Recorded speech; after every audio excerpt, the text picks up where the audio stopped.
प्रथम लाग दो चरण को, धनी ए ना छोड़ायो खिन्न। लाख तली लाल एड़ियां मेरे जीव के जीवन। इन पांव तले पड़ी रहूं, धनी नजर खोलो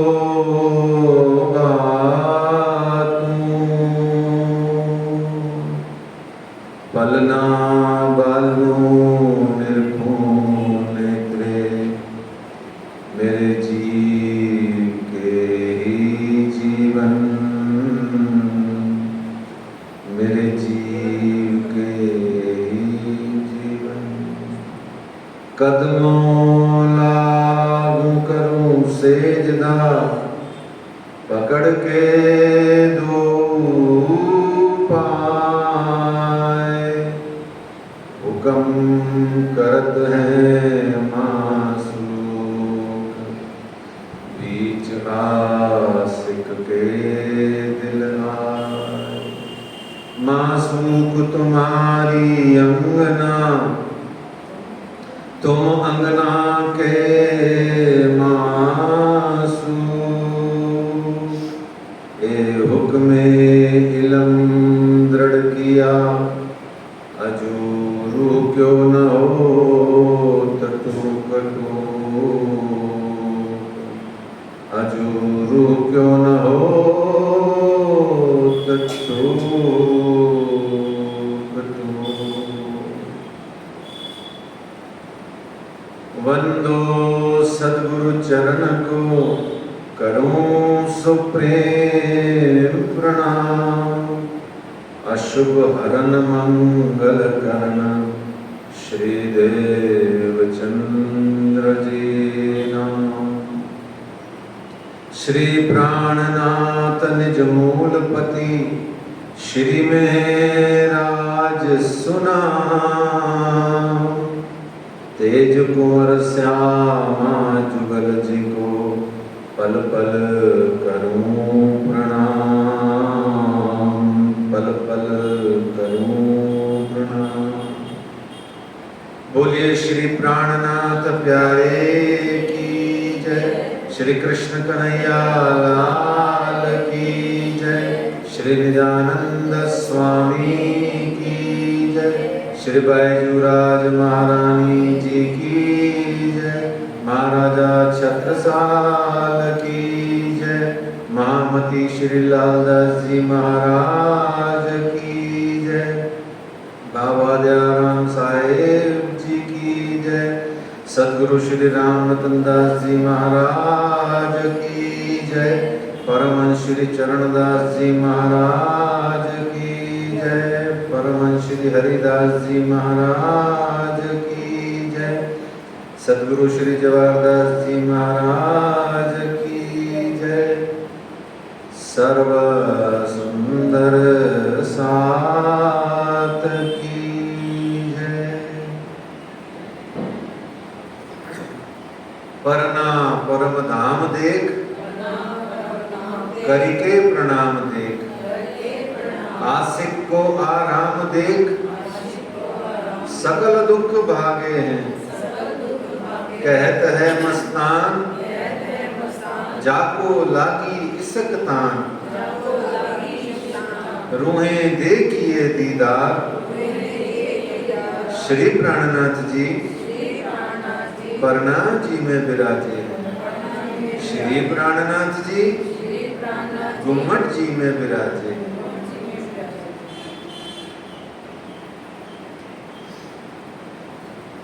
निकले लोग कोई एक जना।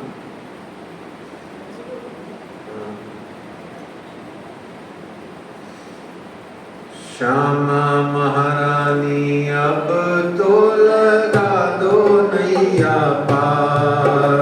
मेरी श्यामा रानी अब तो लगा दो नैया पार।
बार बार मैं विनती करता हूँ, बार बार मैं विनती करता हूँ, बार बार मैं अरज करता हूँ, बार बार मैं अर्ज करता हूँ।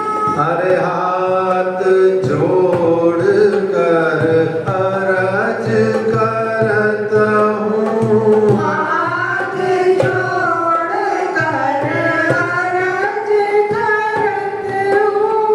हाथ जोड़ कर विनती करता हूँ, हाथ जोड़ कर विनती करता हूँ। रखियो चरणों के पास, रखियो चरणों के पास। रानी रानी अब तो लगा दो नैया पार, मेरी श्यामा रानी अब तो लगा दो नैया पार, मेरी राधे रानी अब तो लगा दो नैया पार, मेरी बैजू रानी अब तो लगा दो नैया पार। श्री श्यामा महारानी जी की जय। आज बीतक साहेब जी की चर्चा कथा का श्री श्यामा जी के दरबार इस श्री कृष्ण प्रणामी मंदिर में जयपुर में 13वां दिवस है और दिनांक 21 जुलाई शुक्रवार सन 2023 चल रहा है। शाम का वक्त है। कल तक की बीतक में हमने सुना था कि आप गांगजी भाई के भाई श्री खेता भाई जी के यहाँ बरारप में गए और खेता भाई जी की जो भी संपत्ति आदि थी उसको 4-4.5 साल तक आप वहाँ संभालते रहे। जो भी कुछ राज्य ने काम सौंपा था वो आप करते रहे।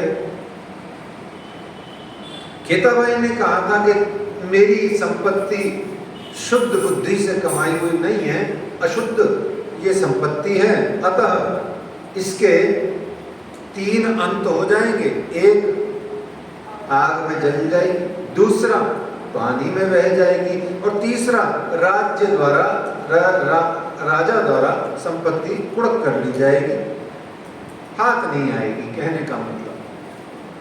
और वैसे सच भी है। अशुद्ध बुद्धि से या झूठ कपट छल बेईमानी से कमाई हुई बुद्धि से आप सच को खरीद नहीं सकते।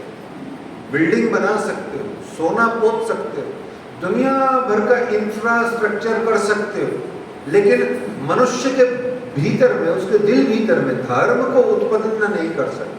परमात्मा के प्रेम और ज्ञान को पैदा करने के लिए आपको धन भी शुद्ध चाहिए, मन भी शुद्ध चाहिए और क्षमा कीजिएगा तन भी शुद्ध चाहिए।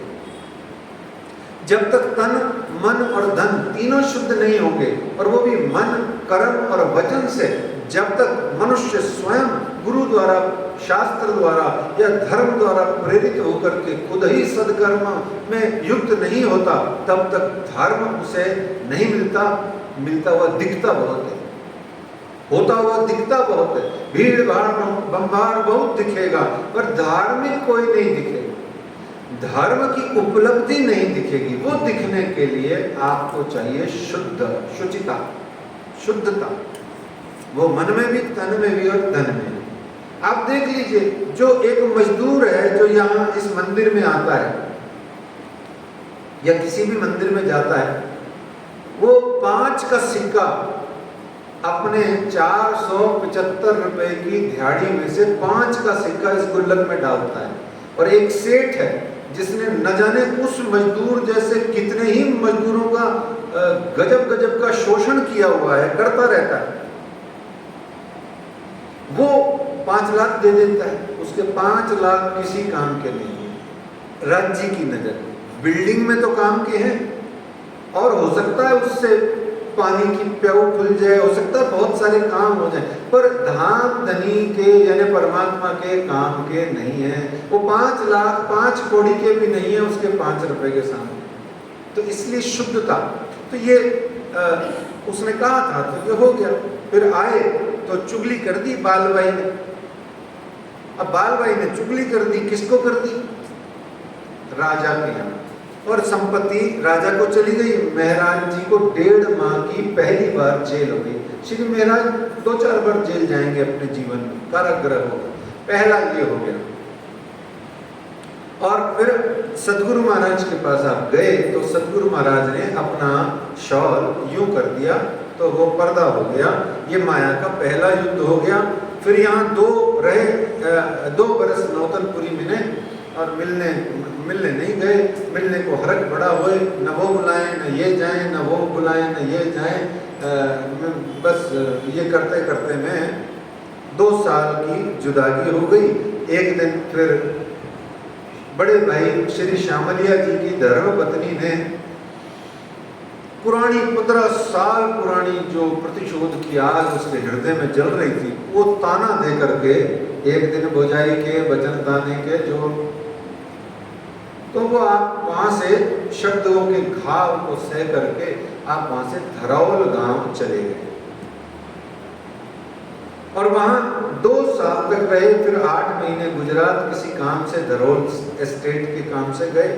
फिर वहां मुगलों का अत्याचार देखा हिंदुओं पर, तो आपका दिल उदास हो गया। बोले इससे बेहतर है यहाँ हाथ जोड़ना, इनकी चापलूसी करने से 1000 गुना बेहतर है मैं अपने सदगुरु की शरण में जाऊं और जाकर के सुंदर साथ की जागनी की सेवा करूं। तो प्यारे सुंदर साथ जी, यहाँ हमने कल यहाँ तक सुना था, और ये जो उनके मन में विरक्ति का ख्याल आया है ना, बस ये ख्याल ध्यान रखना क्यों आया है, आज के प्रसंग में आप सुनेंगे इसे। आइए महामती श्री लालदास जी महाराज जी के चरणों में विनती करें कि वे आए, पधारें, विराजें और अपनी इच्छा अनुसार, अपने मति अनुसार वो इस आगे की, आज के प्रसंग की चर्चा कथा को हमें सुनाएं। श्री महामती कहे साध जी, बया चर्चा का बकत, अब तुम सुनियो चित दे,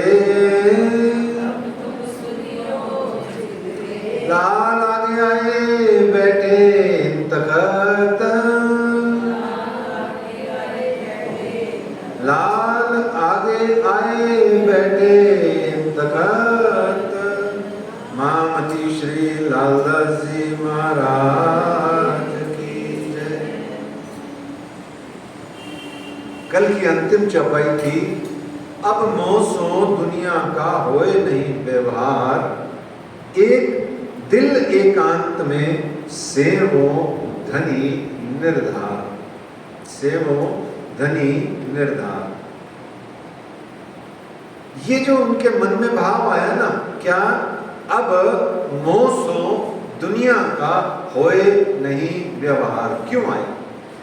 क्योंकि ठीक इसी समय जामनगर में सदगुरु महाराज के लिए लालदास जी महाराज कहते हैं, इसी समय जब आपके मन में ये ख्याल आया ना कि अब मोसो दुनिया का होए नहीं व्यवहार, और ठीक इसी समय, राइट इसी मोमेंट पर उधर जामनगर में इन समय श्री देवचंद्र जी की फिरी सुरत निज धाम, इन समय श्री देवचंद्र जी की सूरत, फिरी सूरत निज धाम, बुलाए लाओ श्री महाराज को, मेरे हुजूर सठाम। देखो, जैसे ही उनके मन में आया, या यूं समझे जैसे ही निजानंद स्वामी के हृदय में ये भाव आया, महाराज को बुला लाओ, तो वैसे ही श्री महाराज के हृदय में बीज पड़ गया, ये सब संसार बेकार है, ये सब अशांत है, ये सब बेकार है, क्यों ना मैं सदगुरु के पास जाऊं और जाके उनके चरणों में कुर्बान हो जाऊं। देखो, इसको कहते हैं, जो दिल से दिल मिले होते हैं वो बोलते हैं, इसको टेलीपैथी बोलते हैं आप लोग अंग्रेजी में, है निम्न शब्द है, ये लागू नहीं होता है। टेलीपैथी कुछ नहीं होती है, ये सब अंग्रेजों की बातें हैं। अंग्रेजों की कोई बात और भी किसी धर्म की कोई भी बात हमारे हिंदू धर्म के अंदर में लागू ही नहीं होती, क्योंकि उनके पास वर्ड ही नहीं है हमारे मतलब के, प्रॉपर और इक्विवेलेंट वर्ड ही नहीं है, क्योंकि वहाँ वो होता ही नहीं है। जहाँ जो होता नहीं है वहाँ वर्ड, जैसे हमारे यहाँ कंप्यूटर नहीं होता है, हमारे कंप्यूटर की अंग्रेजी कुछ भी नहीं होती है, हिंदी कुछ भी नहीं होती, कंप्यूटर ही होती है। ट्रेन है, उसकी हिंदी कुछ नहीं होती है, तो रेलगाड़ी कह दिया, पर नहीं होता है तो नहीं होती है। ऐसे खूब सारे वर्ड है। ऐसे ही सुंदर साहब जी,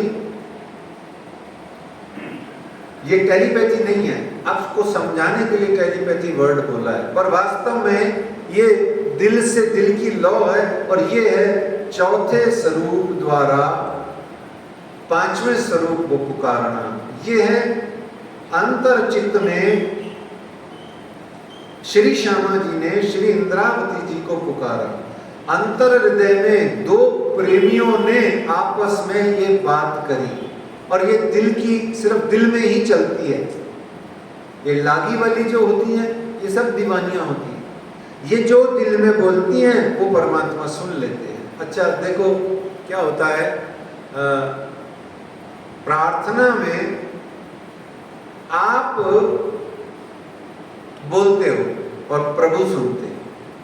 प्रार्थना में, पुकार में, ये जो अर्जी करते हैं, आप बोल रहे हो, प्रभु सुन रहे हैं।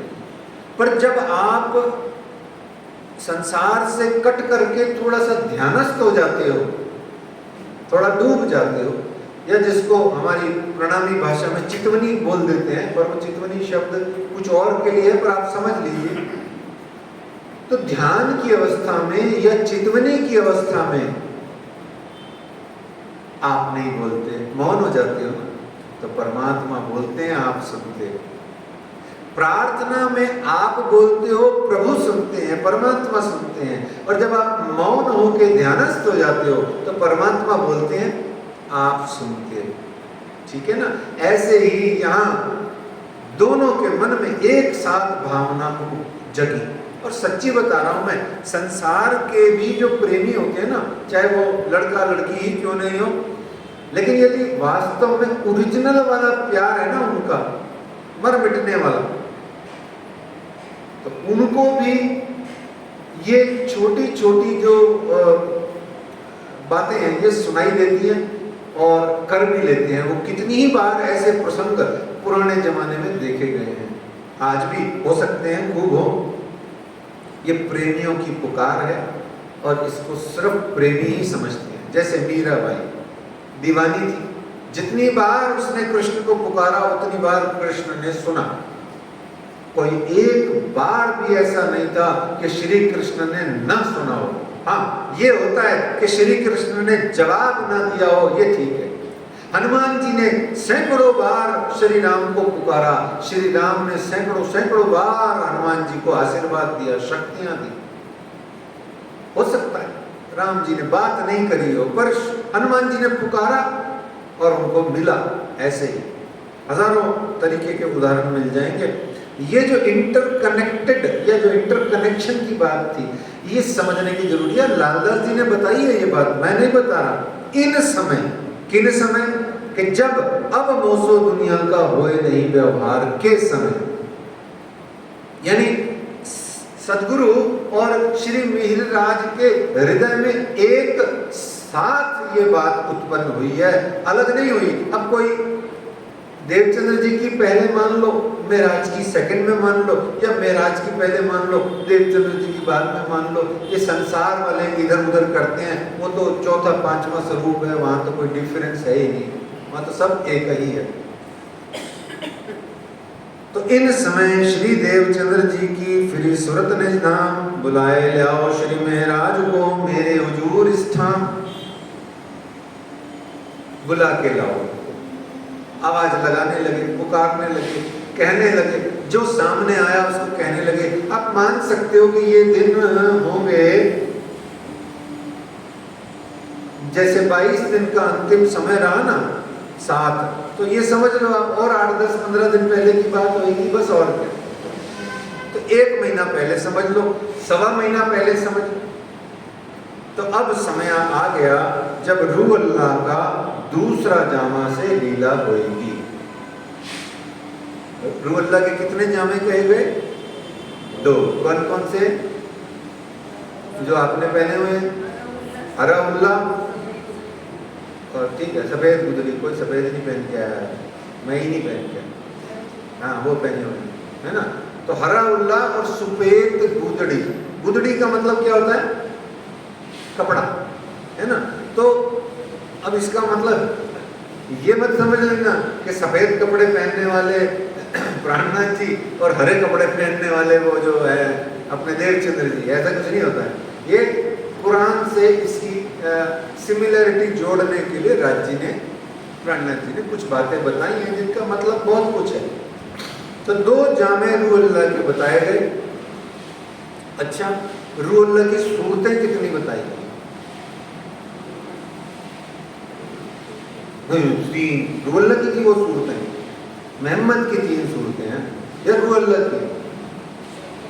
हाँ जी, ये तो अच्छा परीक्षा में नंबर नहीं मिलेंगे, देख लेना।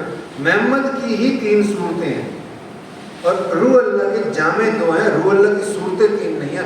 आप ऐसा नहीं कह सकते कि मोहम्मद के 2 जामे हैं, नहीं है ना।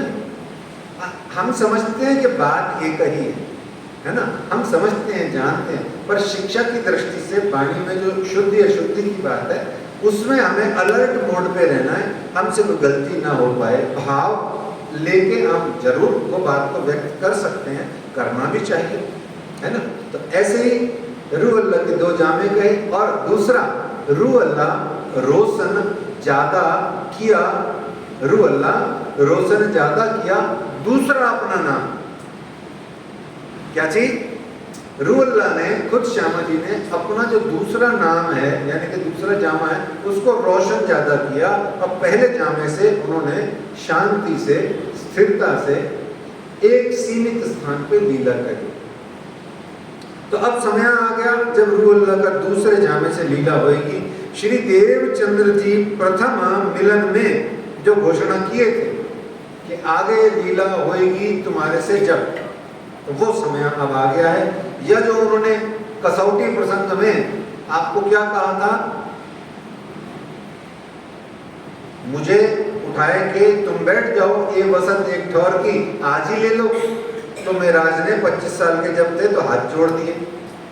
वो समय आ गया कि अब हुक्म की जो वसंत एक ठौर की है वो अब दूसरे ठौर में जाने को तैयार है। और चौथा स्वरूप चौथे दिन में, चौथा स्वरूप चौथे दिन में 5वें स्वरूप को कह रहा है कि अब आज कुछ दिनों बाद से 5वें दिन की और 5वें स्वरूप की शुरुआत हो रही है। ठीक है, क्लियर हो गया। तो 1712 तक चौथे स्वरूप की लीला कही गई है, ये तो समझ में आ ही रहा है अब सीधा सीधा। और 1712 ऑनवर्ड्स 5वें स्वरूप की लीला है और दिन भी चौथा और 5वां ही है। ठीक है, तो इस तरीके से आपकी सूरत फिरी निज़ाम। तो आगे महामती लालदास जी कहते हैं, आई बाल भाई गुलाम ने तिनको दिया जवाब, मैं काम छुड़ाए के आवत हूँ सिताब। सिताब है ना जल्दी, तो कहते हैं मैं जल्दी आता हूँ काम छुड़ा के। बाल भाई ने आके कहा कि बहुत उदास हो रहे हैं, बहुत परेशान हो रहे हैं, थोड़े थोड़े बीमार भी हो रहे हैं, बुजुर्ग हो गए हैं। ये नहीं कहा कि जाने वाले बाल भाई है, है ना? बाल भाई ने नहीं कहा। अच्छा, कहेगी भी नहीं। क्यों नहीं कहेगी? थोड़ी देर बाद देखेंगे, अभी प्रसंग सुनिए। तो श्री महाराज जी ने इसको बड़ा सिंपल वे में लिया, बोले हाँ ठीक है, आता हूँ, काम काज में बिजी हूँ। फिर बिहारी जी आए, मांगी अंबर कस्तूरी।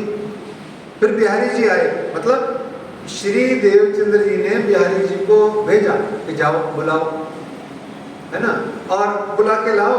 तो बिहारी जी आए, उन्होंने मांग ली क्या? अंबर कस्तूरी नाम की औषधि, जो कि बड़ी महंगी होती थी, राजघरानों के यहाँ होती थी कि पिताजी बहुत बीमार हैं, अंबर कस्तूरी मंगाई गई है, दे दो। दे दी उन्होंने।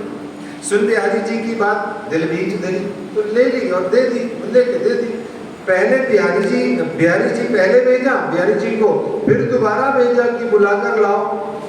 अब की बार उन्होंने जो शब्द इस्तेमाल किया श्री देवचंद्र जी ने, वो सुनिए सुंदर साथ जी, वो क्या शब्द इस्तेमाल किया। 100 रुपए मिलेंगे? नहीं, मेरे पास है नहीं, मतलब ऐसे ही मिलेंगे, है नहीं मतलब, लेकिन इनाम मिलेगा। बताओ क्या शब्द कह के कहा उन्होंने? बुला के लाओ उसको, उसको साखी वाला को बुलाकर लाओ। अब साखी वाला कहते थे श्री मिहिरराज को बचपन में, जब छोटे थे ना मिहिरराज, तो देवचंद्र जी उसको साखी वाला कह के पुकारते थे। क्यों कहते थे? क्योंकि आप श्री मिहिरराज बहुत अच्छे गायक थे, सुर के पक्के थे, तो आप नरसिंह के पद्य और विभिन्न प्रकार की कबीरदास जी की साखियां गाया करते थे। तो उस समय आप श्री देवचंद्र जी महाराज को पुकारते ही यही थे, आ मेरे साखी वाला, आ महाराज, आ इंद्रावती। लाड में हम क्या क्या नहीं बोलते अपने बच्चे को, मेरे टुन्नू, मेरे पुन्नू, ऐसा पता नहीं कुछ भी बोल देते हैं। लेकिन देवचंद्र जी किसी को भी पुकारते हैं तो थोड़ा है तो लाड ही, पर वो मतलब का भी, उस शब्द का मतलब भी होता है, कुछ बहुत अच्छा बातून मायना भी होता है। तो साखी वाला को बुला के लाओ, जो सिंधी में मेरे गुणगान करता था। क्या शब्द बोलता था? जान हुण कोड़ धड़, धड़ धड़ कोड़ जिब्बन, है ना, क्या मत्था मत्था, नहीं भूल गया। तो ये जो सिंधी में बोलता था, वो सिंधी है ना, इसलिए भूल जाते हैं। तो जान हुन, ये जो पूरा एक है, मतलब चौपाई, ये जो बोलते थे उसको बुला के लाओ, जो साखी वाला मेरी इतनी जो है सदगुरु की इतनी सिफत किया करता था, उसे बुला के लाओ। फिर बिहारी जी दरोल आए और कहा पिताजी बीमार हैं, रोगी हैं। अंबर कस्तूरी पिछली बार ले गए थे, इस बार कोई और औषधि का नाम लिया, ली और चले गए। क्यों ऐसा कर रहे हैं बिहारी जी? बाल भाई भी ऐसा क्यों कर रही है? क्योंकि अंग्रेजों का नियम था। क्या नियम था? अंग्रेजों ने भारत में राज कैसे किया? डिवाइड एंड रूल, फूट डालो और राज करो, प्रेमियों को मिलने मत दो। ये प्रेमी मिल जाएंगे तो समाज की जो भी कुछ है वो खराब हो जाएगी, पता नहीं क्या खराब हो जाएगी, है ना। प्रेमियों को संसार मिलने ही नहीं देता। आज की बात नहीं है, बरसों से नहीं मिलने देता, गुरु और शिष्य को भी नहीं मिलने देता। तो इस तरीके से ना तो बालाबाई और ना श्री बिहारी जी आकर के प्रॉपर कम्युनिकेट कर रहे, ना तो सही ढंग से उनको बता रहे कि सदगुरु महाराज वास्तव में आपको बुला रहे हैं और उनकी शरीर की स्थिति गंभीर है, ये बता ही नहीं रहे उनको। और श्री महाराज बार बार कह देते हैं, अच्छा ठीक है बुला रहे हैं, मैं थोड़े दिन में फ्री होके आता हूँ। क्योंकि वो कला जी को जितनी बार कहते हैं मुझे जाने दो, वो कहते हैं कि तुम ऐसा करो, जो तुम्हारे गले में है वो किसी और के गले में डालो और आ जाओ, अपने पद पर किसी अपने ही जैसे व्यक्ति को नियुक्त कर दो और चले जाओ। भाई मेरे को ऐसे बीच में मत छोड़ के जाओ। और सही भी है।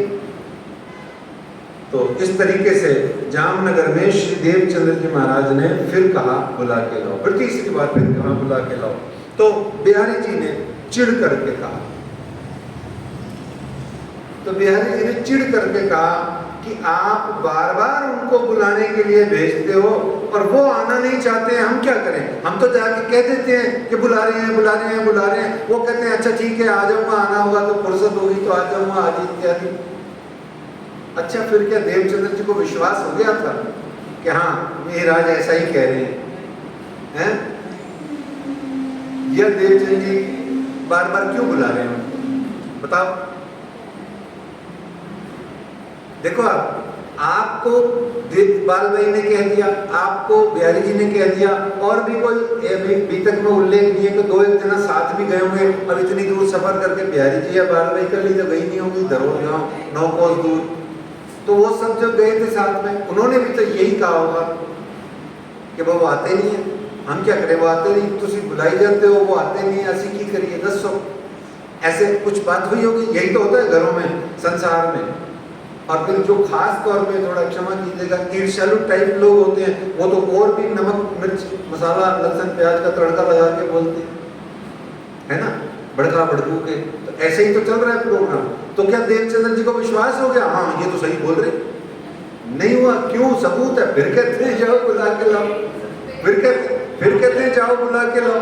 अब जब वो वापस कहते हैं जाओ बुला के लाओ, इसका मतलब यह है देवचंद्र जी को एक ही रटना लगी हुई है इस समय।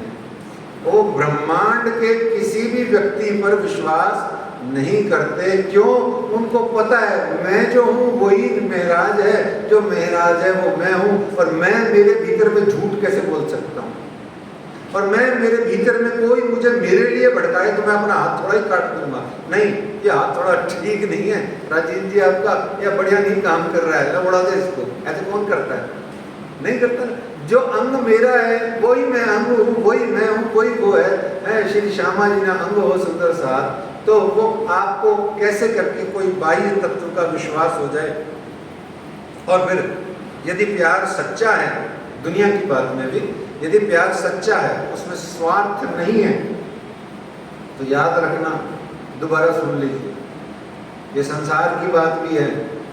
यदि लौकिक दृष्टि से भी किसी भी व्यक्ति से, किसी स्त्री का पुरुष से या पुरुष का स्त्री से या माँ का पुत्र से, किसी भी सांसारिक संबंध के अंतर्गत यदि आपका प्रेम सच्चा है और उसमें स्वार्थ नहीं है, आखिरी सांस तक भी आप उससे मिलने को तड़पेंगे, तड़पते रहेंगे, आपका मन उन्हीं को पुकारता रहेगा लौकिक दृष्टि से। क्योंकि प्यार सच्चा होना चाहिए। प्रेम में स्वार्थ होता ही नहीं है। क्यों नहीं होता है? क्योंकि प्रेम के अलावा, यानी प्रेम से शेष, प्रेम के अलावा सब धूर्तता होती है। देखिए ये प्रेम है, अब इसके अलावा जो कुछ भी है वो सब धूर्तता है या सब झूठ है।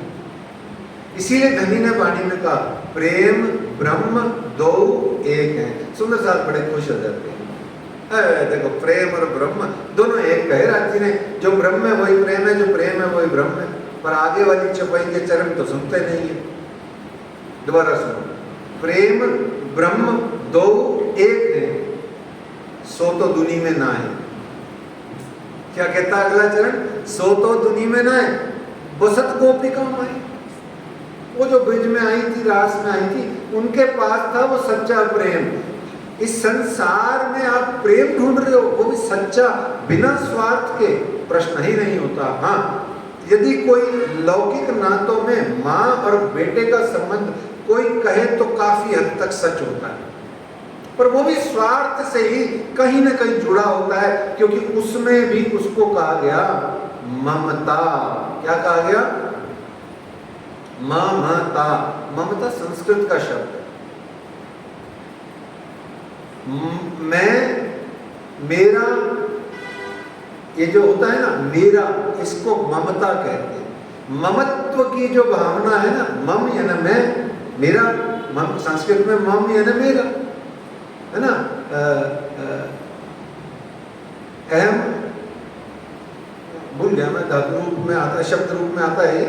तो मम या ना मेरा, तो मेरा और मम यानी मेरा, पर मम से ही जुड़ करके बना ममत्व, उसी को कहते हैं हम ममता। तो ममत्व जो है, मैं और मेरेपन की जो भावना है, ये सबसे बड़ा स्वार्थ है। लेकिन फिर भी खूब हद तक माँ और पुत्र का जो संबंध होता है वो निस्वार्थ की श्रेणी में आता ही है। ये संसार में सबसे सुंदर, सुखद, शुद्ध और पवित्र प्रेम कहा गया है।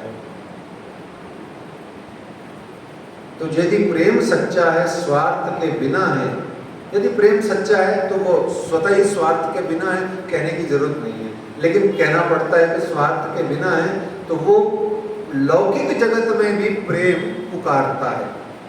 तो इस तरीके से बिहारी जी को फिर कहा, कहते हैं कि तब बिहारी जी को गया तुम बुलाए लाओ इन, मैं धाम दरवाजे बैठ न सकूं, ठाड़ी इंद्रावती करे रुदन ने। अब यहाँ श्री श्यामा जी अपनी लाडली सखी जो जागनी ब्रह्मांड में बैठी हैं उससे मिलने को तरस रही है। 9 वर्ष की जुदागी ने सदगुरु महाराज को तोड़ करके रख दिया भीतर से। बोले नहीं, मुख से एक शब्द भी नहीं बोले, पर भीतर से टूट गए। क्यों? क्योंकि मेहराज में उनके भी, हमारी तरह जैसे हमारे वैसे उनके भी प्राण श्री मेहराज में ही बसते हैं। अच्छा, सबके ही बसते हैं, और जिसके नहीं बसते हैं क्षमा कीजिएगा, वो प्रणामी सुंदर साथ है कि नहीं मुझे नहीं पता, मेरे को नहीं पता, मैं तो क्यों बोलूं नहीं है जी। जो ये न कहे कि हे श्री मिहिरराज, आप ही तो हैं श्री राज, और आप अगर श्री राज ही हैं तो मैं आपकी अंगना हूं, तो क्या है, आप मेरे हृदय में ही तो वास करते हो। मैं आज फिर आपको यहाँ अपनी जीवन की जो कुछ भी टूटी फूटी साधना है, उस साधना को पूरा का पूरा अंजलि में जल भर के शपथ पूर्वक कहता हूँ। जिसने श्री गुम्मट जी मंदिर में सुरता साध ली, जिसने श्री बाईजुराज महारानी श्यामा रानी राधे रानी के चरण थाम लिए, और जिसने 24 घंटे अपना सुरता, अपना ध्यान श्री 5 पद्मावतीपुर धाम की गलियों में, भले चाय पीना वहां बैठ के बाहर सड़कों पे, अपना ध्यान वहां लगाए रखा, तहकीक जानो सुंदर साथ जी, उसको श्री राज श्यामा जी के चरणार बिंद दिखते हैं, दिखते हैं, दिखते हैं, दिखते हैं, दिखते हैं, दिखते हैं। और चरण ही है जो आए आपका काम बन जाएगा, हुआ तुम्हारा काम, फिर प्रेम में मगन हो बोलिया दरवाजा धाम। तो श्री मिहिर राज आप ही तो हैं श्री राज, और आपके बिना मेरा इस दुनिया में क्या है काज, भले ही ले चलो फिर आज। तब 9 वर्ष की जुदागी ने निजानंद स्वामी सदगुरु धनी श्री देवचंद्र जी महाराज को भीतर से तोड़ दिया। अब एक तो बूढ़ा बुजुर्ग है, शरीर भी काया बूढ़ी हो जाती है तो थोड़ा द्रवित हो जाते हैं ज्यादा। अगर जैसे बूढ़े होते हैं, कई बूढ़े तो बुजुर्ग तो क्या कनिंग हो जाते हैं, चंट हो जाते हैं, वो भावनाओं से फिर खेलते हैं, उनको भावनाओं की इज्जत नहीं रहती है ज्यादा, कई होते हैं। लेकिन प्राय माताएं बहनें हों या अच्छे शुद्ध भाव वाले बड़े बुजुर्ग हैं, वो सहन ही नहीं कर पाते हैं, उनको द्रवित हो जाते हैं छोटी छोटी बात पे। वो कोई भी ऐसी बात हो जो दिल दुखाने वाली हो, वो रोने लग जाते हैं, भले ही हमारे सामने रोए या नहीं, पर वो द्रवित हो जाते हैं। अब यहाँ निजानंद स्वामी से सच्चा कौन है? तो जैसे मेहराज की याद आई, अपनी झोपड़ी का कमरा बंद करके रोते हैं, मेहराज मेहराज मेहराज, इंद्रावती इंद्रावती, हे मेरी इंद्रावती, हे मेरी साखी वाला, हे मेरे लाडो, हे मेरे प्यारे, हे मेरे बालाजी, हे मेरे वल्लभ, हे मेरे प्यारे, आ जाओ। ये चरण तरस रहे हैं तेरे हाथों को कि कब आएगा और मेरे हाथों, मेरे चरणों में अपने हाथ रख करके अपना माथा रखेगा, मुझे स्पर्श करेगा, मैं तेरे सिर पे अपना हाथ रखूंगा। गुरु तरस रहे हैं। ये पीड़ा वही जानता है जिसको जुदागी मिली हुई, वो गुरु तरस रहे हैं आशीर्वाद देने को, हाथ फेरने को तरस रहे हैं। मेरी प्यारी लाडो तू कहाँ है, आजा आजा, मेहराज मेहराज मेहराज पुकार रहे हैं। उनके मुख पर दूजा नाम चढ़ ही नहीं रहा। 8-10 दिन तक ऐसी ही अवस्था श्री देवचंद्र जी की देख करके, सीरियस देख करके उनको फिर बाल बाई कांप उठी। उसको लगा जैसे कुछ श्राप सा पड़ जाएगा। उस हर पापी कांपता है, और पापी भी कभी कभी कुछ ऐसा कर्तव्य कर बैठता है जो पुण्य का अधिकारी बन जाता है। ये वचन सुन के बालबाई पहुंची धाय, धड़ाम से बालबाई उठी और धाय धाय यानी धड़ाम से यानी नॉन स्टॉप जाके दरोल गांव रुकी, और जा करके उसने श्री मिहिरराज जी को थोड़ा झिंझोड़ा। तुम्हें सवाल पता नहीं लगता, देखो क्या हाल हो रहा है, ये तुमको बुलाए जा रहे हैं, महराज महराज महराज किए जा रहे हैं, और तुम यहाँ बैठे हो राजकाज कर रहे हो। तब श्री महराज गया, मोसो कही ना किन ए बात, मुझे ऐसा सीरियस मैटर तो किसी ने अभी बताया ही नहीं कि भाई इतना सीरियस मैटर है कि वो मुझे बुलाए जा रहे हैं, और कुछ अंतिम समय जैसी बात वो तो मुझे किसी ने नहीं कही।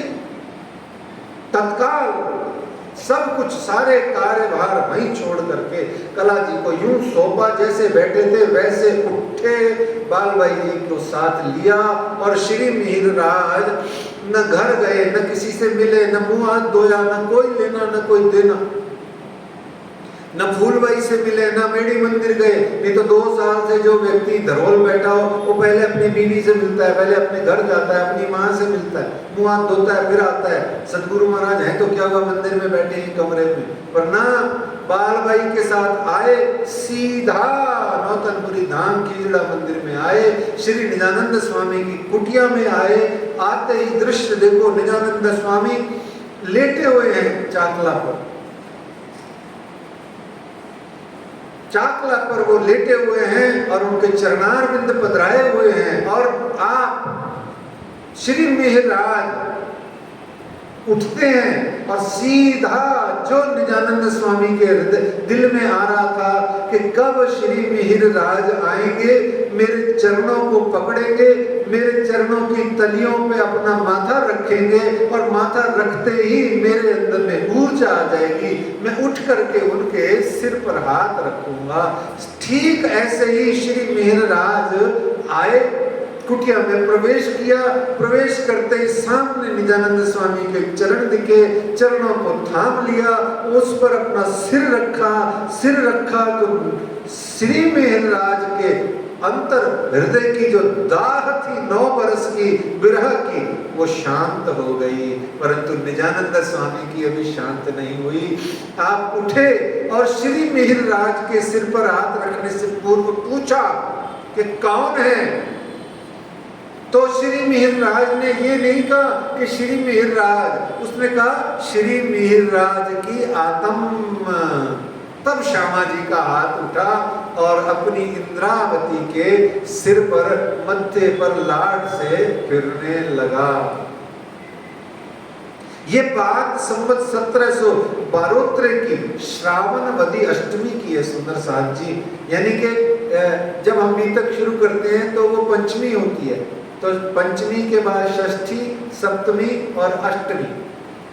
तो ये जो बीतक शुरू करते हैं, तो इसमें जब आठवीं आती है, आठम आती है, अष्टमी आती है श्रावण मास की, उस समय एक्चुअल में 1712 की श्रावण मास की अष्टमी को आप ये पुनर्मिलाप का प्रसंग बनता है। तो यहाँ आए के मुलाकात करी, लगे श्री देवचंद्र जी के कदम। तब पूछा ये कौन है, कहा श्री महराज की आत्म। नाम सुनत महराज को बड़ो जो पायो सुख, ये बड़ो जो पायो सुख, बड़ो सुख पायो मतलब अवर्णनीय हो गया, अनिर्वचनीय हो गया। तो लालदास जी ने कह दिया बड़ा सुख। बड़ा सुख क्या मतलब, बस इतना ही, ऐसे ज्यादा बोल नहीं सकता ना। जिस चीज का वचनों में वर्णन संभव नहीं हो उसको क्या बोले आप, बहुत अच्छा, 2 बार बोल दो बहुत अच्छा बहुत अच्छा, फिर क्या बहुत बढ़िया बहुत बढ़िया, और फिर बहुत बढ़िया बहुत बढ़िया बहुत बढ़िया बढ़िया बढ़िया बढ़िया। अब क्या कर लोगे आप, एक बार बोल दिया बढ़िया का मतलब बढ़िया, पर जो शब्दों में बयान नहीं हो सकता, शब्दों में माता नहीं है, आता नहीं है, उसको क्या कहोगे, तो बहुत अच्छा है ना। तो ऐसे उन्होंने कहा बड़ो जो पायो सुख। पूछत महराज आए तुम, बात करने लगे श्री मुख। अपने मुखारविंद से श्री महराज से बातें करने लगे। क्यों करने लगे, क्यों बातें करने लगे? 9 साल की हवाड़ अंदर थी, 9 साल हो गए श्री महाराज से रोज रोज फोन पे बात करने की, मोबाइल पे बात करने की, एक एक घंटा बेफजूल में सुख दुख व्यक्त करने की, जागने की बात करने की, परम धाम की बात करने की, मेरे गोडे में दर्द है ये बात करने की, मैं वहां गया, इधर गया, उधर से आया, ऐसा हुआ वैसा हुआ, पता नहीं कैसी कैसी बातें करने की कितने बरस आदत पड़ी रही, एकदम से छीन ली गई। कुछ भी किसी ने किन्होंने भी कॉन्स्पिरेसी करके छुड़वा दिया हो, पर प्यार मोहब्बत करने वालों को बिछड़वा दिया गया, तो बातें भी बंद हो गई। तो अब 9 साल हो गए उस जुदाई को, बिछड़े पड़े हैं, तो दोनों के पेट में, दोनों के हृदय में क्या है, हवा अटकी पड़ी है, भड़ास फंसी हुई है। तो 22 दिन कहते हैं दोनों ने एकांत में सिर्फ बातें करी। अच्छा, बात शब्द जो है ना, जिसको आप TAL के बोलते हो, टाक, बात का शब्द का मतलब टाक नहीं होता है, ये तो प्रसिद्ध हो गया बेचारा। बात का मतलब किस्सा होता है, कहानी होता है, बात का मतलब प्रसंग होता है। बातें शब्द, बात जो शब्द है वो इतना सस्ता नहीं है, पर ठीक है, वो प्रचलित ऐसे ही है कि बातें करने लग गए, मतलब परस्पर टॉकिंग करने लग गए, पर वो टॉकिंग नहीं होता इसका मतलब। बात का मतलब होता है प्रसंग सुनाना, किस्सा सुनाना, कहानी सुनाना। तो फिर इस तरीके से 9 साल की भड़ास को श्री देवचंद्र जी महाराज और श्री महाराज जी परस्पर एक दूसरे से बातें करने लगे। श्री देवचंद्र जी ने प्यार से, प्रेम से, बड़े ही अपना वरद हस्त, सांत्वना भरे, दिलासा भरे शब्दों में सिर पे हाथ फेरते हुए कहने लगे, अरे महाराज, मेरे लाडले, तुम्हें तो पता ही है कि मेरे हृदय में तुम्हारे लिए कितना प्यार भरा हुआ है, और तुम्हारे प्रति मेरे अंदर में इतना प्रेम स्नेह के सागर उमड़ते हैं, मैं तुम्हारे लिए कुछ उल्टा तो सोच ही नहीं सकता। महाराज और रोने लगे। देखो, मैंने आपको उस दिन भी एक ध्रुव बालक की बताई थी, भगवान ने कहा मांग ले, रोने लग गए ध्रुव। भगवान कहते रोता क्यों है? कहते प्रभु, मैंने इतनी भक्ति करी, इतनी साधना करी, इतना पुकारा आपको, आपको पुकारा आपके लिए, आप मेरे हृदय में आ जाओ। आप आ गए, सामने आ गए, आप मुझसे पूछ रहे हो कि मांग ले, यानी कि मेरे मन में तो कोई मांग है नहीं, पर आप कह रहे हो मांग ले, इसका मतलब मेरे अंदर में अंतर्यामी हो ना आप, तो इसका मतलब मेरे अंदर डेफिनेटली कोई मांग है, कहीं डिजायर है मेरे अंदर, है ना? ऐसा उन्होंने कहा। तो देवचंद्र जी महाराज भी कह रहे हैं, क्या कह रहे हैं कि मेरे मन में तेरे प्रति कोई विपरीत भावना है नहीं, न आ सकती है, न आएगी कभी। देखो कितनी, महाराज को रोना आ गया। कहते मेरे निजानंद स्वामी ऐसा सोच रहे हैं कि मैंने उनके लिए उल्टा सोचा।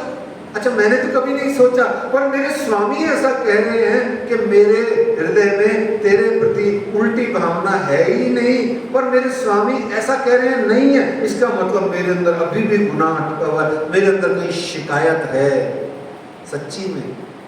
देखो, आप प्यार की ये निशानी होती है, अगर आपको किसी से सच्चा प्यार है ना, आप मर मिट जाओगे, खप जाओगे, इल्जाम नहीं लगाओगे उस पर। अच्छा, एक जना लगाता रहे तो भी अगर दूसरा प्यार करने वाला है ना, तो गालिब की तरह मर जाएगा शेर बोलता बोलता, पर वो अपनी प्रियतमा के लिए उल्ट पुल्ट कुछ नहीं बोले। ये प्यार कोई मामूली चीज है ही नहीं। अच्छा, आप ये मत सोचो कि आदमी आदमियों में प्यार, अरे वो बात प्यार की हो रही है। प्यार जेंडरलेस होता है, प्यार में जेंडर होता ही नहीं है, क्योंकि प्यार शरीर से होता ही नहीं, स्थूल होता ही नहीं है। जो स्थूल होता है वो प्यार का डुप्लीकेट होता है, प्रतिबिंब, मिरर इमेज होती है, वो भी प्यार होता है, वो मिरर इमेज होती है। दोनों मिले, आपस में बात करने लगे। तब जवाब श्री महाराज ने दिया श्री देवचंद्र जी को, था काम लौकिक डाला गले और केमो, मैं और किसी के गले में वो डाल के आ गया। और श्री देवचंद्र जी महाराज मेरे पास कोई बुलाने नहीं आया, मैं सच्ची बोल रहा हूँ, मेरे पास कोई बुलाने नहीं आया, और किसी ने मुझे कहा ही नहीं कि आप इतने अस्वस्थ हैं और मुझे पुकारे जा रहे हैं। मेरे को जैसे ही बालबाई जी ने सीरियसनेस को समझाया, मैं तत्काल उठा और आपकी चरण शरण में आया। श्री देवचंद्र जी ने प्रेम भरे शब्दों में कहा, अब तो फेर न जाओगे लौकिक काम ऊपर, के फेर जाए के आओगे काम इस्लाम पर। देखो कितने कॉन्फिडेंट है।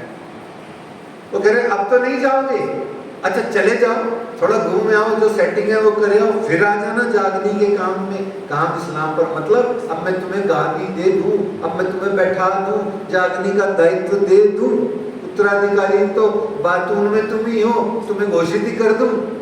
देखो ये वो कह रहे हैं। फिर श्री देवचंद्र जी ने कहा मैं तो तुमको इस वास्ते, ध्यान से सुनिए, मैं तो तुमको इस वास्ते फेर किया याद, जो इंद्रावती ठाड़ी रोवती देखी ऊपर बुनियाद। यहाँ सुंदर साहब बहुत उल्ट पुल्ट अर्थ निकाल लेते हैं, है ना। अभी थोड़ा सा आपको एक दो लाइन में बता के आगे चल देंगे। 9 वर्ष की जुदाई से तुम्हारा हृदय दुखी था।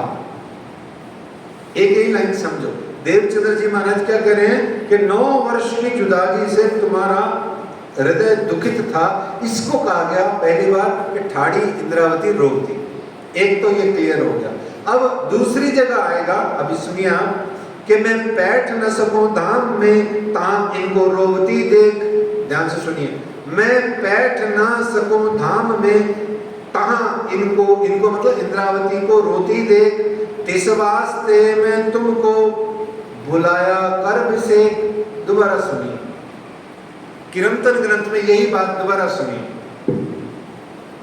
मोय चलते वक्त बुलाए के जायर करी रोशन, धाम दरवाजे श्री इंद्रावती ठाड़ी करे रुदन। एक वचन श्यामा जी ने, एक वचन श्री श्यामा जी ने सब साथ को कहे सुनाए, इंद्रावती आए बिना हम धाम चलो न जाए। अब यहाँ दूसरी चीज, एक तो समझ में आ गया ना, ठाड़ी इंद्रावती मतलब 9 साल की जुदाई की पीड़ा जो इंद्रावती यानी महराज के हृदय में हो रही है। दूसरा, ठाड़ी इंद्रावती करे रुदन, मैं धाम दरवाजे बैठ ना सकूं। अब आप यहाँ उल्ट पुल्ट अर्थ ना निकालें सुंदर साहब जी। परम धाम तो कोई जा ही नहीं सकता, वर्तमान में श्यामा जी खुद नहीं जा सकती। अच्छा मैं और बोलूं, बड़े माफी चाहते हुए, बुरा मत मानना है ना, राज जी खुद भी नहीं जा सकते। क्यों नहीं जा सकते हैं? क्यों नहीं जा सकते? अच्छा मैं सोचो, मैं इधर ऐसे ही बोल रहा हूँ, लौकिक उदाहरण। राज्य महाराज की इच्छा है यार चल परमधाम घूम के आना, थोड़ा रेस्ट कर लूंगा, 2 कप चाय पी के नमकीन भुजिया खा के आ जाऊंगा, फिर चला जाऊंगा वापस दुनिया में। ऐसे अपने तो मन में यही आती है ना, मंदिर बैठे हैं, चल थोड़ी देर घर हो जाते हैं, चाय पी के वापस आ जाएंगे। ऐसे भी परमधाम राज्य मूड बना के भी नहीं जा सकते, थोड़ा फ्रेश होके आ जाऊंगा, नहीं जा सकते। क्यों? रह न सकूं मैं रूहों में ना, रूहें पौड़े वेले जाग सुवेले, चैप्टर क्लोज। तो अब ये देवचंद्र जी यानी सुंदर बाई जी यानी श्यामा जी कैसे चली जाएगी धाम? जा ही नहीं सकती। ये वस्तुतः श्री इंद्रावती के 5वें स्वरूप के धाम हृदय में जो युगल स्वरूप अक्षरातीत श्री राज श्यामा जी मिल बैठ करके अब ऑनवर्ड्स 5वें स्वरूप से जो लीला करेंगे, तो इंद्रावती यदि रोती है तो धाम के अंदर में श्यामा जी और राज जी कैसे बैठ सकते हैं? पहले इंद्रावती को हंसाना पड़ेगा, प्रसन्न करना पड़ेगा, उसके दुख को छिन्न भिन्न करके उसको चारों तरफ से सुंदर सुखद और आनंदमयी बनाना पड़ेगा। वो है इसका मतलब। तो श्री इंद्रावती के धाम हृदय वाला जो परम धाम है उसकी बात हो रही है, न कि मूल दिव्य परम धाम की। गलत मायना न निकालना, और मैं तो निवेदन करूंगा कोई निकालता हो तो उसको सुन लेना, कान मत धरना, ठीक है। तो मैं बैठ न सकूं धाम में तहां इनको रोवती देख, तिस वास्ते में तुमको बुलाया गर्भ से, तो मोहे चलते वक्त बुलाएंगे जाहिर करी रोशन, धाम दरवाजे श्री इंद्रावती ठाड़ी करे रुदन। ए वचन श्यामा जी के सब साथ को कहे सुनाए, इंद्रावती आए बिना हम धाम चले न जाए। एक रस आत्म करके आप हुए अंतराय। एक रस आत्म हो गई, किससे? इंद्रावती और सुंदरबाई एक रस हो गई। मतलब समझे, अब श्यामा जी का ट्रांसफर होने वाला है। श्यामा महारानी जी का ट्रांसफर होने वाला है। सुंदरबाई समेत आप श्री इंद्रावती जी के धाम हृदय में जाके विराजमान होने वाले हैं। तो यहाँ ठाड़ी इंद्रावती आपको समझ में आया। और अब वो जो तरण युद्ध कीगा परी परी में जो पहला युद्ध था सुंदर साथ जी, वो पूरा हो गया, है ना?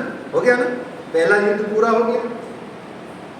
फिर श्री देवचंद्र जी ने कहा अब तो भला भया तुम आए जो इत। फिर श्री बिहारी जी तथा श्री मेहराज जी को एक साथ विराजमान करके भोजन प्रसाद कराया। फिर थाल प्रसाद सो भराए के धराया आगे आन। तब श्री जी ने किया श्री बिहारी जी का भी सम्मान। इतना विनम्र निवेदन श्री मेहराज ने किया, फिर भी बिहारी जी ने पिताजी की उपस्थिति में, सदगुरु की उपस्थिति में ठुकरा दिया। तब श्री मेहराज ने श्री देवचंद्र जी महाराज जी से कहा कि आप इनसे कहिए कि साथ में आरोग्य भोजन करें। और बिहारी जी को जब श्री देवचंद्र जी ने कहा आप श्री मुख सुकन क्यों रद बदल होत है आपस में संयन, तो यूं कहा तो दोनों श्री बिहारी जी और श्री मेहराज तथा सारी संयन सखियों ने मिल करके वहाँ भोजन प्रसाद थाल आदि जो देवचंद्र जी महाराज जी ने उनको आरोग्यवाया, सो उन सब ने पाया प्रसाद। बिहारी जी इतना अकड़ क्यों रहे बताओ? बिहारी जी इतना अकड़ क्यों रहे? दो कारण है मुख्य। एक, झूठी शिकायत की पोल न खुल जाए। झूठा आदमी जो होता है ना, वो पहले ही अकड़ के बैठ जाता है, बड़ा बड़ा बड़ा बड़ा बड़ा बड़ा बड़ा बड़ा करने लग जाता है, ताकि वो भारी पड़ जाओ सामने वाले पे, वो बोल ही नहीं पाए। क्योंकि सच्चा आदमी वैसे ही दुबका हुआ होता है, उसको आदत ही नहीं होती है डिस्कशन करने की। देखना आप कभी भी अपने जीवन में, जो झूठा होगा वो बहुत वाचाल होगा। इसीलिए तुलसीदास जी ने कहा है कि भाई जो कलयुग में ऐसा कलयुग आएगा जो वाचाल होगा, जो सारा दिन बोलता रहेगा, इंसाफ उसी को मिलेगा, सच्चा भी वही समझा जाएगा। और जो चुप करके बैठा रहेगा, लोग कहेंगे मौन है, दोषी है, चुप करके बैठा है इसका मतलब दोषी है। अब सच्चा आदमी ज्यादा बोलता नहीं है, तो लोग सोचते हैं अच्छा अदालत भी यही कहती है तुम्हारी चुप्पी को फिर तुम्हारा दोष मान लिया जाएगा और तुम्हें फैसला सुना दिया जाएगा, तुम दोषी हो। सच में ऐसा ही होता है, अपने घर में भी ऐसा ही होता है। बाहर जाने की जरूरत क्या, अदालत तक पहुंचने की जरूरत क्या? और घर में भी जब कभी अच्छा किसी और को मैं क्यों कहूँ तू दोषी है, जब कभी मैं खुद ही दोषी होता हूँ या कोई गलती करके आता हूँ, आगे चढ़ जाता हूँ पहले, ताकि सामने वाला चुप हो जाए, अपना दोष छिप जाए, बोलो राधे श्याम, खत्म हुई कहानी, चैप्टर ही बंद हो गया। अच्छा चोर कौन होता है? सुंदर साहब जी, चोर कौन होता है? जो चोरी करे? चोरी कौन नहीं करता है? कौन चोरी नहीं करता है? और अच्छा जैसे सांस लेते हो ना, ऐसे पल पल चोरी करते हो आप सब जने, मैं भी साथ में, आपका मतलब मैं भी। क्यों? राज जी ने तो जिंदगी दी है कि पल पल मेरी याद कर।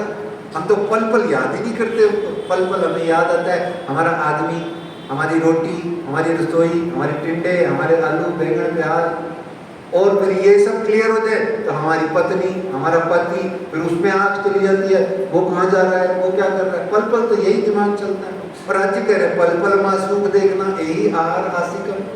तो हम तो पल पल चोरी कर रहे हैं। तो चोर तो सब है, तो चोर होता कौन है? पता है कौन होता है चोर इस दुनिया में? हाँ जी, नहीं नहीं नहीं, गलती तो हर कोई करता है, शादी सबकी होती है, गलती तो हर कोई करता है। चोर की डेफिनेशन है जो पकड़ा जाए वो चोर, बस।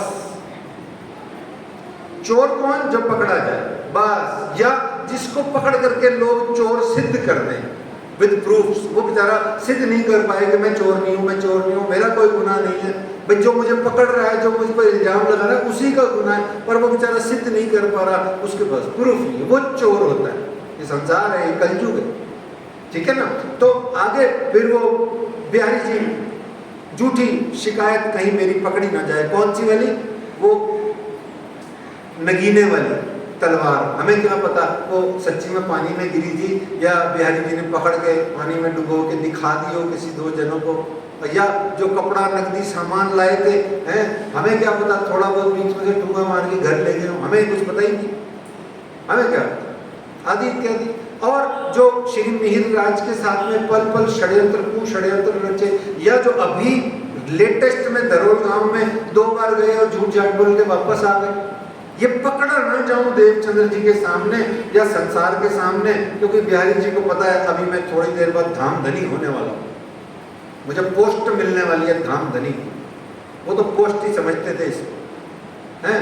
तो एक तो ये, और दूसरा गादी की उत्तराधिकारी पना खतरे में ना आ जाए, कहीं मैं अगर थोड़ा सा भी ढीला पड़ जाऊंगा तो गादी तो मिल जाएगी इसको, महाराज को, तो मेरा तो हो गया काम, फिर मैं तो युवराज बना ही नहीं किसी काम का। तो इस तरीके से 2 मुख्य कारण थे जो श्री बिहारी जी इतना अकड़ रहे थे कि निजानंद स्वामी स्वयं कह रहे हैं भोजन आरोग, तो वो भोजन नहीं आरोग। तब बिहारी जी आए, बैठे, श्री जी के भेले, प्रसाद लिया, एकटे बातें करने लगे। फिर सब बिहारी जी, देवचंद्र जी महाराज समस्त सुंदर साथ वहाँ विराजमान होके पंगत में बैठ के भोजन प्रसाद आरोगने लगे। पत्तल हो, डोने हो, थाल हो, जो भी। आज ये सुविधा नहीं है। आज तो हम लोग, माफ करना, कोई धाम वाम तीर्थ विरथ में भी जाते हैं तो भी हमको डाइनिंग टेबलें चाहिए। और मैं आपसे निवेदन करता हूँ सुंदर साथ जी, बहुत हाथ जोड़ के, मैं तो रोज जमीन पे बैठ के खाता हूँ, इसलिए मुझसे मेरे को मत कहना आप गुरुजी बैंगन खाएं, दूसरों को उपदेश दिलाएं। मैं तो खाता ही नीचे बैठ के, जब तक धनी मेरे घुटनों में दम दे मैं तो नीचे ही बैठ के खाऊंगा, हैं?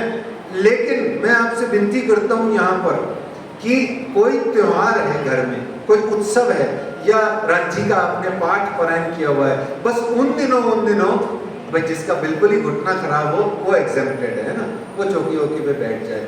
लेकिन जो बैठ सकता है पंगत में बैठो, नीचे डाइनिंग टेबल को वहाँ साफ सुथरा पड़ा रहने दो, आप सब नीचे बैठ के आरोगो एक साथ सारे दिन। माँ या बहन या पत्नी आए बर्तन लेके सबको परोसे देसी स्टाइल से, आप डोंगों में से खुद मत निकालो, है ना। जब थाल भरा हुआ आए उसको पाओ, जय करे लगाओ, और छोटा सा जो ध्यान होता है, श्री प्राणनाथ परमात्मा सब जग कियो प्रकाश, जिनके क्या चरण प्रताप से पाओ सब प्रसाद, महाप्रसाद को पाए के चरणामज्जो ले चला जाए परम धाम को, सीधा रास्ता ले जे और धाम धनी की जय, है ना। ऐसे बोलते हैं ना हम लोग, छोटा ध्यान लगाते हैं, जो ऐसे डब्बा लेके पुजारी जी लगाते हैं, वो ये 2 हमारे मंत्र है, भोजन मंत्र, वो बोलते हैं राज्य के लिए। ऐसा बोल करके पाओ, सच्ची बोल रहा हूँ। मैं तो जहाँ कहीं बीतक में सेवा में जाता हूँ वहाँ सब जगह कोशिश करता हूँ नीचे बैठ के खाऊं, और ये उनके घर के एक एक सदस्य से बुलवाता हूँ। एक दूसरा, मेरे सदगुरु जवाहरदास जी महाराज जी की जो परंपरा है उसको निभाता हूँ। क्या बैठोगे सामने मेरे बैठ करके भोजन परोसने से पहले आधा घंटा घर के सारे सदस्य मिलके जब तक धनी की चर्चा कथा नहीं सुनोगे तब तक मैं भोजन प्रसाद भी नहीं लूंगा और आपका दिया हुआ कोई दान दक्षिणा भी नहीं लूंगा। ऐसा मेरा विनती है आप सबसे। ये बार बार आपको यहाँ आनंद की सेवा मिलती है, आप पाया करो, घर में आनंद लिया करो इस प्रकार से। और धन्य हैं वो लोग जो ऐसा करते हैं, उनको मेरा प्रणाम है। तो इस तरीके से श्री मेहरराज जी ने अपना 9 वर्षों का संक्षिप्त जो भी उनके साथ में प्रसंग गुजरे वो आपने निजानंद स्वामी को बताए और सुन के उत्तर दिया, भला किया अब काम माया का छोड़ के आए तले हुक्म। अब तुम आ गए हो हुक्म के तले। तो सदगुरु महाराज जी ने जब देखा 22 दिन बीत गए तो इन समय यहाँ दिन 22 रहे साथ में, फिर नजर करी धाम को साथ छोड़े इन समय। बोलिए निजानंद स्वामी की। संवत 1712 भादो मास उजाला पख, चतुर्दशी बुधवार को हुए धनी अलख। बरस 74 में न्यून भया 1 मास, तब सौंप चले श्री मेहरराज को ये जो उम्मत खासम खास। तो ये जो ब्रह्म सृष्टियों का समुदाय है इसको आप छोड़ करके चले गए। कब चले गए? बरस 74 में न्यून भया 1 मास। श्री मेहरराज अकेले रह गए और जैसे ही श्री मेहरराज अकेले रहे तो तो देखो भागवत जी में एक प्रसंग आता है कि जब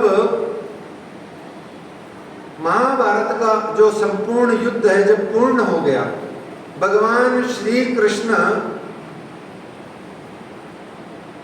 जब पुनः द्वारका जाने लगे तो दो प्रसंग हुए वहां पर। एक सबसे उन्होंने पूछा, पहला प्रसंग ये हुआ, इसके बाद दूसरा हुआ था जो ब्रह्मास्त्र अश्वत्थामा ने छोड़ा था, राजा परीक्षित का जो गर्भ में रक्षण किया था, वो हमारा विषय नहीं है। हमारा विषय पहले वाला प्रसंग है। जैसे ही भगवान श्री कृष्ण रथारूढ़ हुए तो वहां पर सब निज जनों ने, पांडवों ने और जो भी जिंदा रह गए उन सब ने आके श्री कृष्ण को घेर लिया और सबने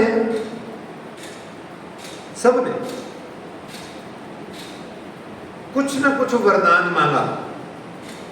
ठीक है, सबने कुछ न कुछ वरदान मांगा। लेकिन जब बुआ कुंती का नंबर आया, कुंती है ना पांडवों की मम्मी का नंबर आया, तो बुआ कुंती ने कुछ मांगा। पहले क्या कहती है बुआ कुंती कि तू ये मुझे बार बार बुआ बुआ कह के परेशान मत किया कर, छेड़ा मत कर। बोले क्यों?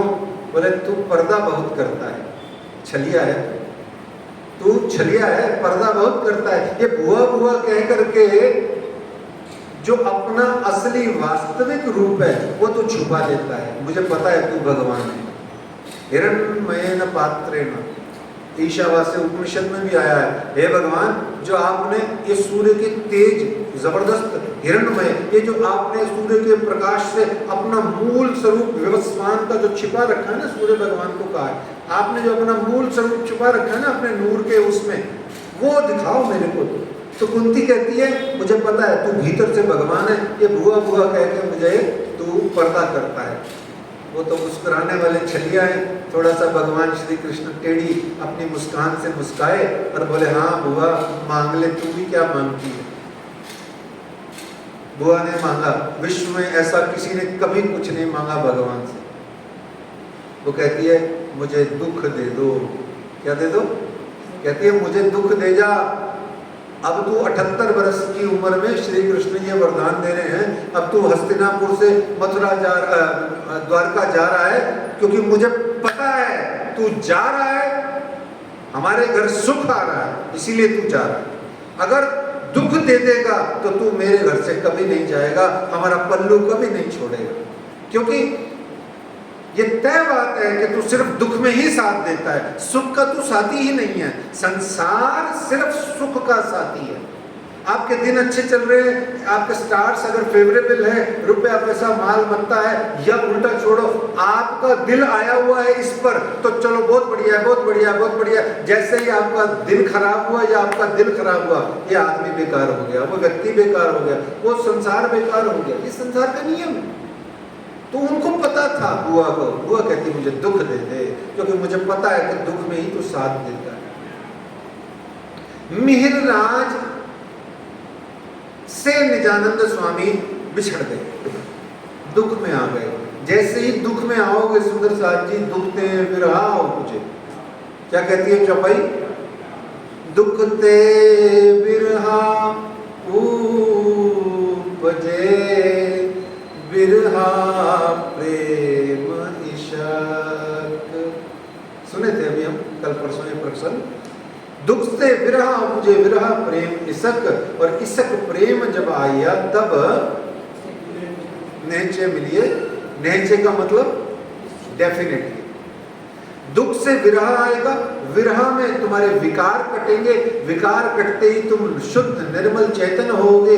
जैसे ही तुम शुद्ध होगे तो निर्मल होना यहीं सो और धाम वर्णन रांची हृदय में आएंगे। हृदय में आते ही तुम्हारे हृदय में उनसे मिलन हो जाएगा।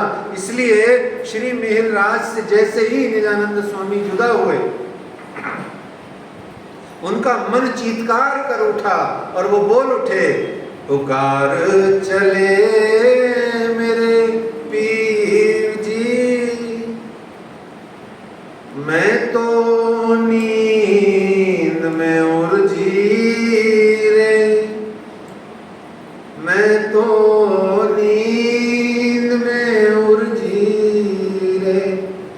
पुकार चले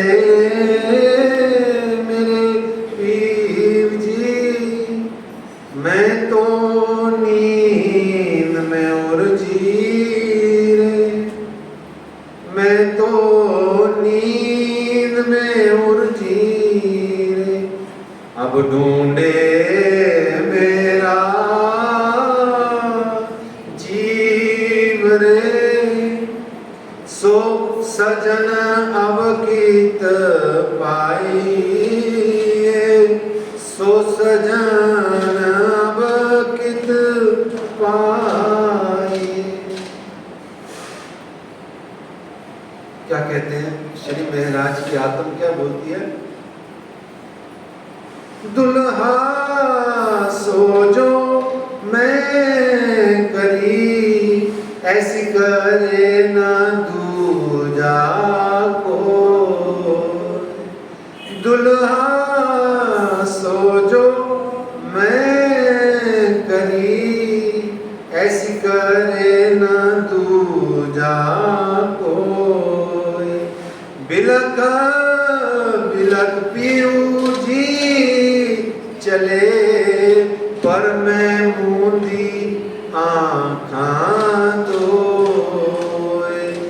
पुकार चले मेरे पीव जी, मैं तो नींद में उलझी रे, मैं तो नींद में उलझी रे। सदगुरु खुद रो रहे, इंद्रावती अब रो रही है। जब रो रहे थे सदगुरु, मेरे जवाहरदास जी भी ऐसे ही थे, वो भी ऐसे ही कह करके शरीर छोड़ के लीला समाप्त करके चले गए। हम आज रोते हैं, उस समय अगर उनके साथ मिलके रोए होते तो निश्चित जानो, जो जवाहरदास जी महाराज जी ने 40 वर्ष श्री 5 पद्मावतीपुरी धाम में तपस्या करी, वो तपस्या हमें बिना तपस्या किए उसका फल मिल जाता। अगर हमने गुरु के चरणों में रह के उनके साथ रोए होते तो क्या कहते हैं? आँखां पानी भर के, हाथ पकड़ किया सोर। आँखां पानी भर के, हाथ पकड़ किया सोर। आग परो मेरे जीव को, जाको आ जाऊं एही मरोर। पुकार चले मेरे पीर जी, मैं तो नींद में उलझी रे, मैं तो नींद में उलझी रे। इंद्रावती कहती है, जर्रा जर्रा मेरे जीव का, जर्रा जर्रा मेरे जीव का, विरहा तेरा करत। चरने ल्यो श्री इंद्रावती, पहले जगाए के ईत। चरने ल्यो श्री इंद्रावती, पहले जगाए के ईत। पुकार चले मेरे पीर जी, मैं तो नींद में उलझी रे, मैं तो नींद में उलझी रे। अब ढूंढे मेरा जीव रे, सो सजन अब कित पाइए रे, सो सजन अब कित पाइए। रो रो करके इंद्रावती जी अब अपने जर्रे जर्रे को, जीव के जर्रे जर्रे को धिक्कार रही हैं, कह रही हैं कि सदगुरु महाराज से 9 वर्ष की जुदाई जो मैंने करी, मैंने, यदि मैं एक कण मात्र अपने आप को जा करके समर्पित कर देती तो आज मेरे सदगुरु निजानंद स्वामी मुझे जो जो निस्बत, जो जो निधियां, जो जो निध, जो जो धाम की मेरे को देना चाहते थे रोशनाइयां, वो सब मुझे बहुत पहले मिल जाती। इस तरीके से श्री निजानंद स्वामी जी आपने अपनी लीला संवरित करी। चौथे दिन की लीला पूर्ण हुई, चौथे स्वरूप की लीला पूर्ण हुई, 5वें दिन की लीला शुरू हुई, 5वें स्वरूप की लीला शुरू हुई। और यहाँ सदगुरु के धाम गमन के पश्चात सुंदर साथ की स्थिति, अब यहाँ धाम गमन आपने समझ लिया है, उनकी स्थिति क्या हुई? साथ को इन समय कछु नहीं पहचान, धाम नाता किने न देगा, अपने टोरियां ईमान। इस तरीके से सदगुरु के बिना वो सारे जितने भी नौतनपुरी धाम में सुंदर साथ थे, वो सब सुंदर साथ एक एक करके अपने घर रहने लगे। और ऐसा ही होता है। तो फिर लगभग 1 माह पश्चात कहते दिन पीछे बालबाई की ताई श्री महाराज के घरों आए, ये खबर ले आई। ये प्रसंग बहुत विस्तार से है, लेकिन हम इसको शुरू इसलिए किया है क्योंकि गादी का भी खाली होना अशुभ माना जाता है। इसलिए यहाँ श्री बिहारी जी गादी पे बैठ गए, परंतु आज विराजमान हो गए, परंतु बीच में जो विस्तृत प्रसंग है उसको हम करेंगे कल। आइए आज की प्रसंग, आज के इस बीतक साहेब के मजन की हम चौपाई बाँचते हैं आखिरी। श्री मामती कहे सैयनो ए बीतक पुरी नौतन, अब आगे की कहूँ याद करो मोमिन, याद करो मोमिन। श्री प्राणनाथ प्यारे निजानंद स्वामी की, श्री बैजूराज श्यामा महारानी